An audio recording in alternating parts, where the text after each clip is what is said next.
Hi friends, ఎలా ఉన్నారు? బాగున్నారా? నేను బాగున్నాను. నేను మీ Ratnarao. Welcome back to our channel.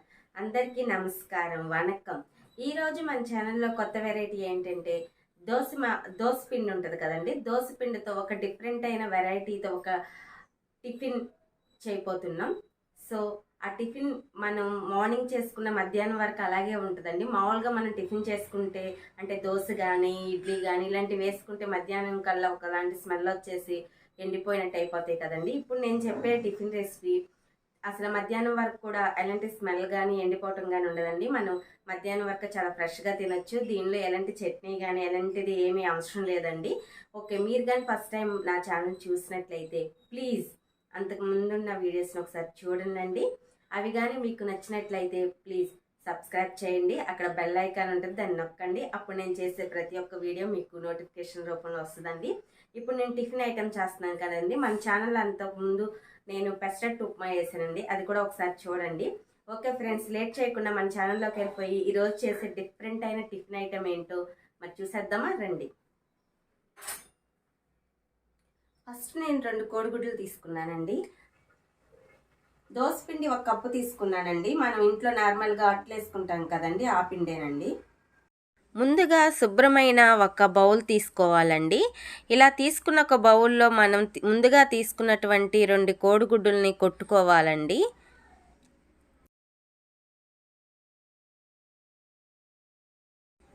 ఒక ½ టీ స్పూన్ మిరియాల పొడి వేసుకోవాలండి. 2 పించులు సాల్ట్ వేసుకోవాలండి. సాల్ట్ మటుకి మనం చూసి వేసుకోవాలండి.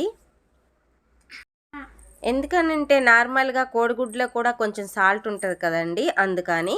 ఇప్పుడు మనం వేసుకున్నటువంటి సాల్ట్ అలాగే మిరియాల పొడి ఈ గుడ్లో బాగా కలిసేటట్టుగా కలుపుకోవాలండి. గిలకొట్టుకోవాలి. ఇలా ఒక ఫోర్క్ కానీ లేకపోతే స్పూన్ కానీ తీసుకుని బాగా కలుపుకోవాలండి.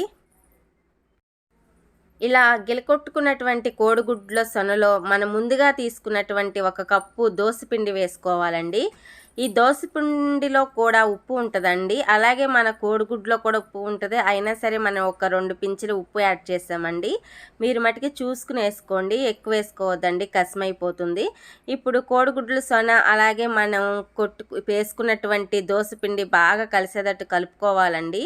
ఇలా ఈ దోసపిండిలో మనం కోడిగుడ్డులు కొట్టుకోవటం వల్ల ఎలాంటి నీసు వాసన అన్నది అసలు రాదండి. ఆ కోడిగుడ్డు నీసు వాసన దోశలు మట్టుకి చాలా అంటే చాలా టేస్టీగా ఉంటాయండి. స్టవ్ వెలిగించుకుని దోశలు వేసుకోవడానికి ఒక పెనం పెట్టుకోవాలండి. ఈ పెనం వేడైనాక మనం దోశలు వేసుకోవాలి. పెనం వేడైందండి, నేను దోశ వేసుకుంటున్నాను. చూడండి, ఒక గరిటె నిండా దోశ వేసుకొని దోశ పిండి తీసుకుని దోశ వేసుకుందామండి. చూడండి, పైన ఎంత బబుల్స్ లాగా చక్కగా ఫామ్ అయినాయో.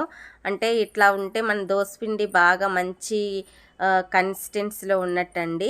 పైన కొంచెం 1 స్పూను నూనె వేసుకోవాలండి. మన దోశ చూడడానికి ఎంత అందంగా కనిపిస్తుందో చూడండి. పైన బబుల్స్ లాగా ఫామ్ అయ్యి చాలా అంటే చాలా అందంగా కనిపిస్తుందండి. దోశ ఒకవైపు బాగా కాలిందండి, రెండో వైపుకు తిప్పుకుందాం. చూడండి ఎంత మంచి కలర్లో మన దోశ వచ్చిందో. రెండు వైపులా దోశ బాగా కాలిందండి, తీసుకుని ఒక ప్లేట్లో పెట్టుకుందాం. చూడండి మన దోశ చూడడానికి ఎంత అందంగా కనిపిస్తుందో. అలాగే మిగిలిన పిండితో మొత్తం దోశలన్నీ వేసుకుందామండి. నేనైతే ఈ దోశ నూడిల్స్ తయారు చేసుకోవడానికి 3 దోశలు వేసుకుంటున్నానండి.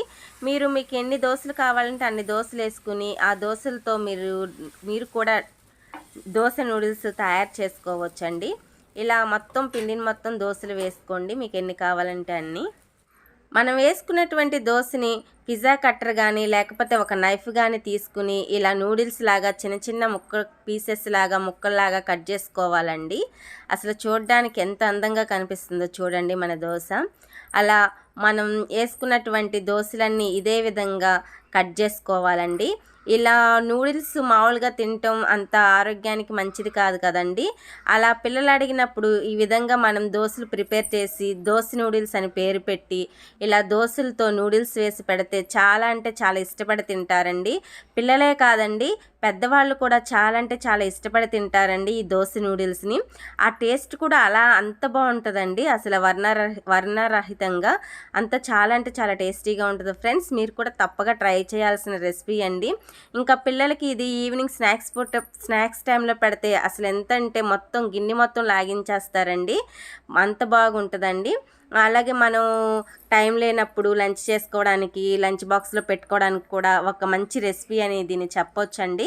మనం తీసుకున్నటువంటి దోశలు మొత్తం ఇలా కట్ చేసుకుందామండి. ఈ రెసిపీ మనకి ఎంతో ఆరోగ్యానికి కూడా మంచిదండి. చూడండి, మనం కట్ చేసుకున్నటువంటి దోశలు ఇలా ఉంటాయండి, ఇలా ఉండాలి. స్టవ్ వెలిగించుకుని పొయ్యి మీద ఒక కళాయి పెట్టుకోవాలండి. దాంట్లో నేను ఒక 2 టేబుల్ స్పూన్ల ఆయిల్ వేసుకుంటున్నాను. ఆయిల్ బాగా వేడయిందండి. నేను ముందుగా కట్ చేసుకున్నటువంటి ఒక మీడియం సైజ్ ఉల్లిపాయ ఒకటి తీసుకుంటున్నానండి. దాన్ని సన్నని ముక్కల్లా కట్ చేసుకుని ఒక 80% వరకు ఉడికించుకోవాలండి, నూనెలో ఫ్రై చేసుకోవాలి. మీరు దోశ క్వాంటిటీ ఎక్కువగా తీసుకుంటే అలాగే ఉల్లిపాయని కూడా ఎక్కువగా క్వాంటిటీ పెంచుకోండి. తక్కువ తీసుకుంటే కొంచెం చిన్న సైజు ఉల్లిపాయ తీసుకోవచ్చండి. ఉల్లిపాయ వేగిందండి. నేను ఒక మీడియం సైజు టమాటాని తీసుకున్నానండి. దాన్ని కూడా చిన్న ముక్కల్లా కట్ చేసుకుని వేసుకోవాలండి. ఈ టమాటాను కూడా మనం 80% ఉడికించుకుందామండి. మీరు టమాటాను కూడా మీరు చేసుకునే క్వాంటిటీని బట్టి తగ్గించుకోండి, లేకపోతే పెంచుకోండి. టమాటాలు ఉల్లిపాయలు వేగినాయండి. ఇప్పుడు నేను ఒక 1/2 టీ స్పూన్ ఉప్పు వేసుకుంటున్నానండి. ఉప్పు మట్టికి చూసి వేసుకోవాలండి, ఎందుకంటే మన దోసపిండిలో ఉప్పు ఉంటుందండి. అలాగే మనం కోడిగుడ్డు కొట్టుకునేటప్పుడు ఒక 2 పించులు ఉప్పు వేసుకున్నామండి. కోడిగుడ్డులో కూడా ఉప్పు ఉంటుందండి, చూసుకుని వేసుకోండి, కసి వేసుకోవద్దు. అలాగే నేను ఒక 1/2 టీ స్పూన్ కారం వేసుకుంటున్నానండి. ఇది కూర కారం, విడిగా పసుపు ఏమి వేయాల్సిన లేదు. మీకు కూర కారం కాకపోతే విడిగా పసుపు కూడా యాడ్ చేసుకోండి. ఒకసారి ఈ మసాలాలు నూనెలో వేయించుకుందామండి. నేను ఒక 1/2 టీ స్పూన్ చిల్లీ సాస్ వేసుకుంటున్నానండి. ఇది పూర్తిగా ఆప్షనల్ అండి, అంటే మీకు ఇష్టం ఉంటే వేసుకోండి, మీ దగ్గర ఉంటే వేసుకోండి, వేసుకోకపోయినా మంచి టేస్ట్ వస్తుందండి మన దోశ నూడిల్స్. ఉంటే మటుకి వేసుకోండి. అలానే నేను ఒక 1/2 టీ స్పూన్ వచ్చేసి సోయా సాస్ వేసుకుంటున్నానండి. ఇది కూడా పూర్తిగా ఆప్షనల్ అండి, మీ దగ్గర ఉంటే వేసుకోండి, వేసుకోకపోయినా మంచి టేస్ట్ ఉంటుందండి మన దోశ నూడిల్స్. ఇవి కూడా ఒక 1 మినిట్ ఫ్రై చేసుకుందామండి ఆయిల్లో. ఒక రెబ్బ కరివేపాకు వేసుకుందామండి. ఈ స్టేజ్లో కరివేపాకు వేసుకోవటం వల్ల మనకి మంచి సువాసన వస్తుందండి. అలాగే కొంచెం కొత్తిమీర కూడా వేసుకోవాలండి. ఇవి కూడా ఒక 1 మినిట్ ఫ్రై చేసుకుందామండి ఆయిల్లో. కొంచెం నీళ్ళని చేత్తో చిలకరించుకోవాలండి. ఇలా చిలకరించుకోవటం వల్ల వాటర్ని మన ఈ మొత్తం పేస్ట్ అన్నది మన దోశ నూడిల్స్కి బాగా పట్టి మంచి టేస్ట్ వస్తుందండి. ఇది మట్టికి మర్చిపోవద్దండి, కొంచెం నీళ్ళని చిలకరించి ఇలా ఒక 1 మినిట్ వేయించుకోవాలండి.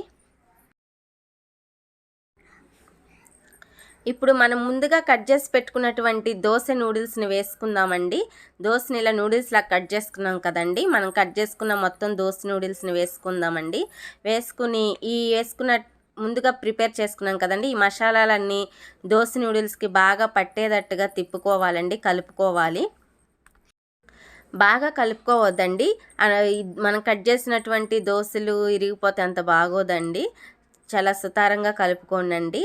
ఈ దోశ నూడిల్స్ అండి పిల్లల దగ్గర నుంచి పెద్దవారి వరకు ప్రతి ఒక్కరు తినే ఒక మంచి ఆహారం అని చెప్పొచ్చండి. చాలా అంటే చాలా టేస్టీగా ఉంటుంది ఫ్రెండ్స్.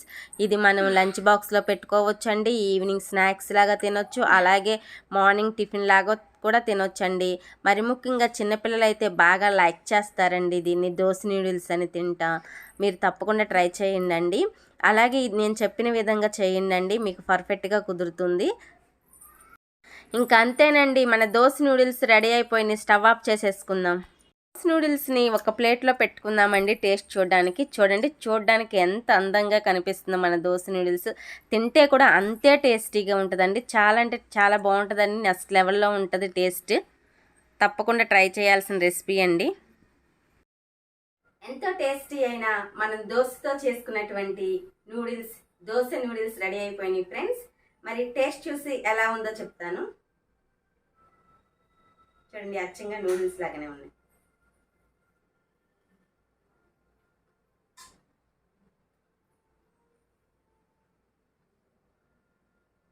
చాలా బాగుంది ఫ్రెండ్స్. మీరు తప్పకుండా ట్రై చేయాల్సిన రెసిపీ ఇది.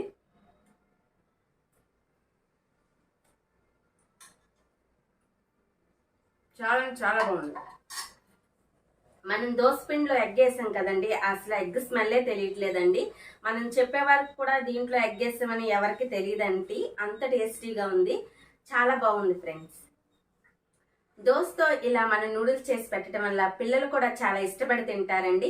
అంతేకాదండి, ఇది మనం మార్నింగ్ చేసుకుంటే ఆఫ్టర్నూన్ వరకు కూడా ఎలాంటి స్మెల్ కానీ, అలా అంటే కొంచెం పాడైపోయిన స్మెల్ వస్తూ ఉంటుంది కదండి మన దోశలు కానీ ఇడ్లీలు కానీ ప్యాక్ చేసుకుని తీసుకెళ్తే. ఇది అలా రాదండి. అలాగని మనం దోశలు వేసుకుంటే మళ్ళీ ఎండిపోతాయి కదండి మధ్యాహ్నానికల్లా. ఇది అలా ఎండిపోవటం కూడా ఏమి ఉండదండి, చాలా టేస్టీగా ఉంటుందండి, చాలా మృదువుగా ఉంటుందండి. మార్నింగ్ చేసుకుంటే ఆఫ్టర్నూన్ వరకు ఇది మనం లంచ్ బాక్స్లో పెట్టుకోవచ్చండి. అలాగే ఈవినింగ్ స్నాక్స్ లాగా తినొచ్చు, అలాగే మార్నింగ్ టిఫిన్ లాగా తినొచ్చండి. మనకి ఎప్పుడు వీలైతే అలా ఆ టైంలో చేసుకుని ఆ విధంగా తినొచ్చండి, మార్నింగ్, ఈవినింగ్, అలాగే నైట్.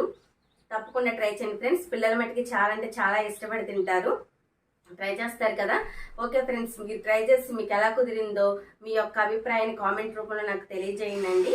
మరి నేను చేసే ప్రతి ఒక్క వీడియో మీ ఛానల్లో రావాలంటే ప్లీజ్ సబ్స్క్రైబ్ చేయండి. అక్కడ బెల్ ఐకాన్ ఉంటుంది, దాన్ని ప్రెస్ చేయండి. అప్పుడు నేను చేసే ప్రతి ఒక్క వీడియో మీకు నోటిఫికేషన్ రూపంలో వస్తుందండి. అలాగే ఫ్రెండ్స్, లైక్ చేయండి, షేర్ చేయండి. మరొక కొత్త రెసిపీతో మీ ముందుకు వస్తాను. నేను మీ రత్నారావు.